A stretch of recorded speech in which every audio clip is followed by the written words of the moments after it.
তো আজ India versus south Africa one match আছে আজকে। তো আজকে সুপার ম্যাচটাতে প্রিং ইলেভেন কি রকম হতে পারে ইন্ডিয়ার তরফ থেকে। ইন্ডিয়া সাউথ আফ্রিকা বড় টিম, আগের বারে ফাইনালিস্ট ইন্ডিয়া আর সাউথ আফ্রিকা মুখোমুখি হতে চলেছে। আর আজকের ওয়ান ম্যাচে চার 4ই ফেব্রুয়ারি আজকের দিনে খেলা হবে, ঠিক আছে। তো তো সলিড হতে চলেছে। আর ওইদিকে টাটা WPL এরও ফাইনালিস্ট পাওয়া গিয়েছে, সে হচ্ছে ডিসি আর ভার্সেস আরসিবি। অবাক করা বিষয় হচ্ছে যে ডিসি আজ পর্যন্ত 4বার সিজন হলো, টাটা WPL 4বার সিজন হলো, 4বারেই ফাইনালিস্ট হয়ে গিয়েছে। আর ওইদিকে আরসিবি একবার কাপ পেয়েছিল, আর এইবার তো নিয়ে মানে দুবার হবে কাপ যদি পাইতো। আর ওইদিকে ডিসি একবারও পায়নি, চারবার হচ্ছে এই সিজনটা নিয়ে। আর 3বারের মধ্যে 2বার মুম্বাই জিতেছে আর একবার আরসিবি জিতেছে। তো এটা নিয়ে কোনো সন্দেহ নেই। তো আরসিবিও ভালোই খেলেছে, মানে টপে আছে আরসিবি, তবে ডিসিও কিছু কম নয়। আর এবারে জিমিয়া রটারি ক্যাপ্টেন্সি করছে। আর প্রথম দিকে ম্যাচ হেরে আসছিল ডিসি, তবে লাস্টের দিকে মাঝামাঝি থেকে একবার জিতে জিতে আসছে আর ডিসি ফাইনালে পৌঁছে গিয়েছে।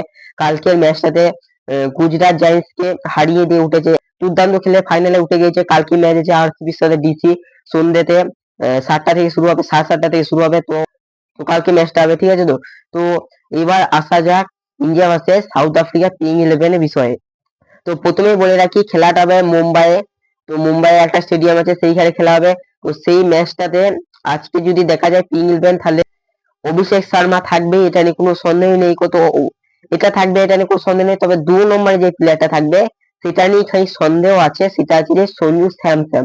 তো সেই সঞ্জু স্যামসনকে নিশ্চয়ই আর একবার চান্স দেবে না, তাহলে সেদিন উইকেট টিমে আর ঈশান কিষানকে দিত না সেদিন, তাহলেও সঞ্জু স্যামসন করতো। তো এবার বোঝা যাচ্ছে যে সঞ্জু স্যামসন আর থাকবে না টিমে।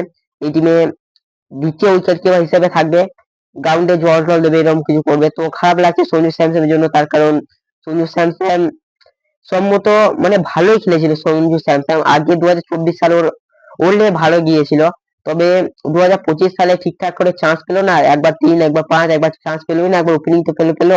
এমনি হতে হতে ঠিকঠাক ওর ফর্ম আর নেই সেরকম বোঝা যাচ্ছে। তো এই সিজনে মানে 5টা ম্যাচের মধ্যে খুব একটা ভালো ইনিংস খেলতে পারেনি। ও সবচেয়ে ভালো খেলেছিল 3 নম্বর যে T20 ছিল সেটাতে 24 রান করেছিল এই সিরিজে।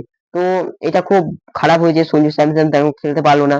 ভেবেছিলাম সঞ্জু স্যামসন ব্যাট থেকে রান আসবে লাস্টের ম্যাচটাতেও, তো এলো না, কিছু করার নেই। তো সঞ্জু স্যামসন কে তো বসতেই হবে। বা যদি সঞ্জু স্যামসনের ফ্যান হোক তাহলে দুঃখ হবে, তবে ইন্ডিয়ার ফ্যান হলে তো কিছু করার নেই। তবে ইন্ডিয়া সব দেখবে না, তারপর ইন্ডিয়া তো খেলবেই, মানে ইন্ডিয়া ভালো যে ফর্মে আছে তাদেরকে নিতেই হবে। যেরকম ঈশান কিষান আছে, তো ঈশান কিষান থাকবে, কোনো সন্দেহ নেই কি ঈশান কিষান থাকবে না। তার 2 নম্বর ঈশান কিষান, যে আগের বারে 103 রানে খেলেছিল 47 বলে, তো ওটা সলিড এসেছিল। নিউজিল্যান্ড অবাক হয়ে গিয়েছিল। সর্দি তো ভাই, সর্দিকেও ভালো মেরেছিল ওই নিউজিল্যান্ডের বলার। তো স্পিনার ব্যাটে যা আমার মেরেছিল, এক ওভারে 39, 29, 35, 23 এরকম রান হতেই থাকছে ওর উপরে, মানে বিরাট রান এসছে 50।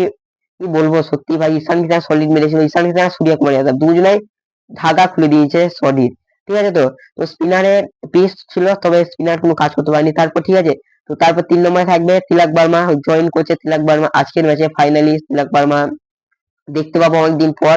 আর 3 নম্বরে খেলার কায়দাটা ওর খালি বেশি জানা আছে, মানে কায়দা ভালোই ওর আছে। 3 নম্বরেও দেখে নেবে আশা করা যাচ্ছে, 3 নম্বরেও খেলবে ও। আগের ম্যাচে যেটা মানে ইন্ডিয়া এর সাথে খেলা ছিল ইউএস এর মানে আমেরিকার, সেই ম্যাচে 38 রান করেছিল, মানে অসাধারণ ইনিংস খেলেছিল তিলক বর্মা। তো ঠিক আছে, তো কোনো কথা নেই, তিলক বর্মা সলিড প্লেয়ার। তো ঠিক আছে, তো 4 নম্বরে ক্যাপ্টেন সূর্য কুমার যাদব। আর সূর্যা ক্যাপ্টেন এখন ফর্ম সেই এসছে, ক্যাপ্টেনের ফর্ম প্রথম ম্যাচে 32, তারপর 50+ স্কোর, তারপর আবার মানে সত্যি ভালোই খেলেছে সূর্য কুমার যাদব, মানতে হবে সত্যি ভালো খেলেছে। তো সূর্যা এটা মানে ভেবেছিলাম আমরা T20-তে চলে আসবে, আশা করি ফর্ম তো চলে এসেছে সূর্য কুমার যাদবের, আর এটা খুশি হলাম। তারপর সূর্য কুমার যাদব অনেকদিন পর 23টা ম্যাচের পর 50 করেছিল, 50+ স্কোর করেছিল। তো ওটা সূর্য কুমার যাদবের জন্য ভালোই হলো। তারপর সূর্য কুমার যাদব প্রচুর ট্রোল হয়েছে, প্রচুর অসম্মানিত হয়েছে, প্রচুর কিছু হয়েছে, তবুও তাও ফর্ম এলো লাস্টে এইদিকে, দেরিতে এলো, তবে যাই হোক আর কি ভালো আছে, যাই হোক ঠিকই আছে ভারতে। তো 5 নম্বরে থাকবে রিঙ্কু সিং ফিনিশার, যতটা মনে হয় রিঙ্কু সিং কে রাখবে। আর বেশিরভাগ তো লেফটি, সব লেফটি, হার্দিক পান্ডিয়া আর যদি দেখা যায় তাহলে পরে সূর্যা, এই দুজনে ছাড়া লেফটি তো নেই, রাইটি তো আর কেউ নেই আর সঞ্জু স্যামসনও বুঝতে হবে এখন। এখন লেফটি রাইটি দেখছিও না কম্বিনেশন, তাহলে আগেই হয়ে যেত তাহলে ঠিকঠাক আগেই হয়ে যেত। তো ওরকম দেখছে না এখন আর, তাহলে তো হয়ে যেত, অন্য কিছু বলেই দিচ্ছি তাহলে ঠিক আছে। তো লেফট রাইট এখন দেখছে না ইন্ডিয়া, এখন স্কোর বোর্ড এখন দেখছে বেশিরভাগ কি এখন ভালো একটা 200+ স্কোর চাই, আর বোলিং এও ভালোই চাই আর কি, যাতে ওটা ডিফেন্ড করতে পারে ঠিক আছে। তো আর বড় বড় টিম থাকবে, Australia, south Africa, New Zealand, England, তো এরকম বড় বড় টিম থাকবে। তো টেনশন আছে, প্রথমে ম্যাচে কেউ নাই কো, প্রথমে ম্যাচে বড় টিম বলতে পাকিস্তান। পাকিস্তান বলছিল তো বয়কট করবে, এখন জানা নাই কো, হাওয়াতেই ভেসে উঠছে খবর। কখনো বলছে ওটা আইসিসির কাছে চিঠি পৌঁছায়নি, কিছুই বলেনি, সেরকম করে কিছু হয়নি কো। তো আশা করা যাচ্ছে খেলবে 15 তারিখে। তো যাই হোক আর কি, ওটা পরে আসা যাবে কোনোদিন ঠিক আছে। তো তো আজকে ম্যাচটাতে সন্ধ্যা যে ম্যাচটা আছে, তো তারপরে হার্দিক পান্ডিয়া থাকবে। আর হার্দিক পান্ডিয়া থাকাটাও জরুরি আছে, তার কারণ বড় টিম আর ওয়ার্ম আপ ম্যাচ তো থাকবেই থাকবে, কোনো সন্দেহ নেই এদেরকে না রাখা। তো 6 নম্বরে হার্দিক পান্ডিয়া, 7 নম্বরে শিবম দুবে, 6 হিটার শিবম দুবে, লম্বা লম্বা 6 মারবে 100 মিটার। তো ওর বাঁ হাতে খেলা আর কি, মানে বাঁ হাতেই ব্যাট করে ঠিক আছে। তো যাই হোক আর কি, ঠিকই আছে।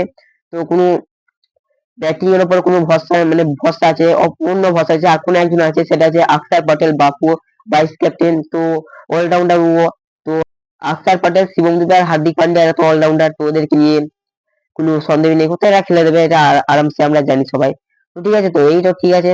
তো তারপরে থাকবে, মানে এবার বোলিং এ আসছি, বোলিং এ প্রথমেই ইন্ডিয়া স্পিনার একটা চাই, সেটা হচ্ছে কুলদীপ আর বরুণ আছে। তো বিশেষ করে মনে হচ্ছে, আমার মনে হচ্ছে কুলদীপকে বসিয়ে রাখতে পারে আর বরুণকে রাখতে পারে, বা দুজনেকেও খেলাতে পারে, তবে আমার মনে হচ্ছে কি বরুণকে চান্স দেবে। আর এবার বসতে হতে পারে, মানে বসতে হবে আর কি, কিছু করার নাই।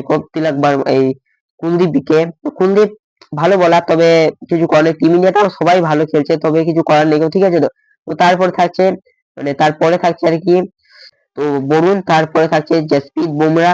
মার খেয়েছে ভালোই, তবে আশা করছি এখানে বাপসি করবে জসপ্রীত বুমরা।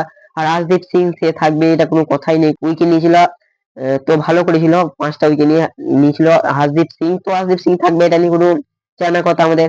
তো থাকছে না হর্ষিত রানা, কে কে থাকছে না ফার্স্টে বলদি। হর্ষিত রানা থাকছে না, কুলদীপ যাদব থাকছে না, আর আর থাকছে না আর উইকেট কিপার, সেটা হচ্ছে যে সঞ্জু স্যামসন। আর একজনও থাকছে না, সেটা হচ্ছে অসিন্তন সুন্দর। তো এই কটা প্লেয়ার থাকছে না, তাছাড়া মোটামুটি ঠিকই আছে। তো এসেছিল এই কটাই টিমে 15টা নিয়ে এসেছিল, তোমরা আগে বুঝতে পারছো 15 জনের কে কে আছে, তুমি না বুঝতে পারলে বলে দিই ফার্স্টে। তো অভিষেক শর্মা, সঞ্জু স্যামসন, তিলক বর্মা, আর ঈশান কিষান, সূর্য কুমার যাদব ক্যাপ্টেন, বাপু অক্ষর পটেল ভাইস ক্যাপ্টেন, হার্দিক পান্ডিয়া, রিঙ্কু সিং, শিবম দুবে। তারপরে বোলার হিসেবে ছিল হর্ষিত রানা, কুলদীপ, আর বরুণ, জসপ্রীত, আশদীপ। তো এই কটা বলার, মানে সব 15টা প্লেয়ার নিয়ে গিয়েছিল। তো এই কটা ছিল আর কি, তো এই কটা নিয়ে এসেছিল ভারত। তবে ভারত আই হোপ মানে এই ওয়ার্ল্ড কাপটা জিততে পারে ভারত, আমিও চাই জিততে পারুক, তার কারণ পরপর দুটো ম্যাচ জেতাটা ভালোই হবে। তো দেখা যাক ভারত কি করে না করে। তো আজকে মানে সন্ধ্যা থেকে খেলা শুরু হবে, 7টা থেকে শুরু হবে খেলা অবশ্যই। তো জিও হটস্টার আর স্টার স্পোর্টস নেটওয়ার্কের লাইভ টেলিকাস্ট পেয়ে যাবে ঠিক আছে। তো চলো, টাটা বাই বাই।